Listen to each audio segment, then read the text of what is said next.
ငယ်ချင်းတို့ရေမြင်္ဂလာပါနော်တငယ်ချင်းတို့ပြောနေတဲ့ရခိုင်မုတ်တီကိုတစ်ခွက်ဝက်စားလဲမလောက်နှစ်ခွက်ဝက်စားလဲမလောက်တဲ့သူတွေအတွက်အိမ်မှာအလွယ်ချက်လို့ရအောင်လို့ချက်နီလေးကိုတင်လိုက်ပြီးဖြစ်ပါတယ်အဓိကပတ်ဝင်ပစ္စည်းကတော့ပရဲကောကြက်သွန်ဖြူနဲ့ငရုတ်ကောင်းစီရင်အဆက်အတွက်ငရုတ်ဒီဇိမ်းရဲ့မပါမဖြစ်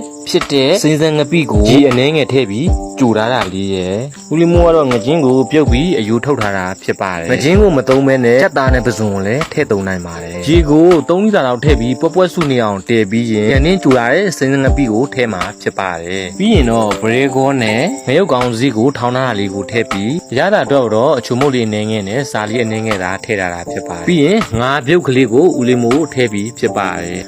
ဟင်းရည်လေးကြက်အောင်လို့ဦးလီမိုးကမိနစ်20လောက်အဖုံလေးအုပ်ပြီးတည်ထားလိုက်မှာဖြစ်ပါတယ်ပြီးရင်တော့အဆက်အတွက်ဒီဇိမ်းကိုပြုတ်ပြီးထောင်းထားတာလေးကိုဒေဝရဲထည့်ပြီးစင်းစံငပိလေးကိုအရေးကြူထားတာလေးကိုထည့်မှာဖြစ်ပါတယ်အနှံ့လေးမွေးအောင်လို့ကြက်သွန်ပူနဲ့ငရုတ်ကောင်းစီထောင်းထားတာလေးကိုပါထည့်ထားတာဖြစ်ပါတယ်ပြီးရင်တော့အယူထုတ်ထားတဲ့ငါးကလေးကိုအနှင်းငယ်ထည့်ပြီးတော့ငရုတ်တီကိုချက်မှာဖြစ်ပါတယ်ဟင်းရည်နဲ့တခါတည်းရောချက်လို့ရပါမယ်ကလေးတွေမစားနိုင်မှာကြောက်လို့အဆက်ကိုတော့တသက်ချက်ထားတာဖြစ်ပါတယ်အရသာအတွက်ကိုစားလေးနှင်းငယ်နဲ့အချုံမုတ်လေးနှင်းငယ်ထည့်ပြီးရင်စူပွက်လာတဲ့အထိဦးလေးမိုးတို့တည်ထားပြီးမှဖြစ်ပါတယ်ငယ်ချင်းတို့ရေဟင်းရည်လေးတည်ထားတာမိနစ်20ပြည့်သွားပါပြီခုဆိုရင်အရသာကိုအပေါ်အငံလေးမြည်မယ်ငါးများများနဲ့ဆိုတော့ရှယ်ပဲဗျာငရုတ်ဒီချက်လေးကလည်းကြက်ပြီးဖြစ်တဲ့အတွက်အဆက်စားခြင်းတဲ့သူတွေကတော့ငရုတ်ဒီလေးကိုထည့်ပြီးစားမယ်အချိုးစားခြင်းတဲ့သူတွေအတွက်ကတော့ဟင်းရည်လေးကိုပဲထည့်ပြီးစားသုံးနိုင်ပါတယ်ဗျာအားလုံးအဆင်ပြေကြပါစေလို့ဆုတောင်းပေးပါတယ်ဗျာ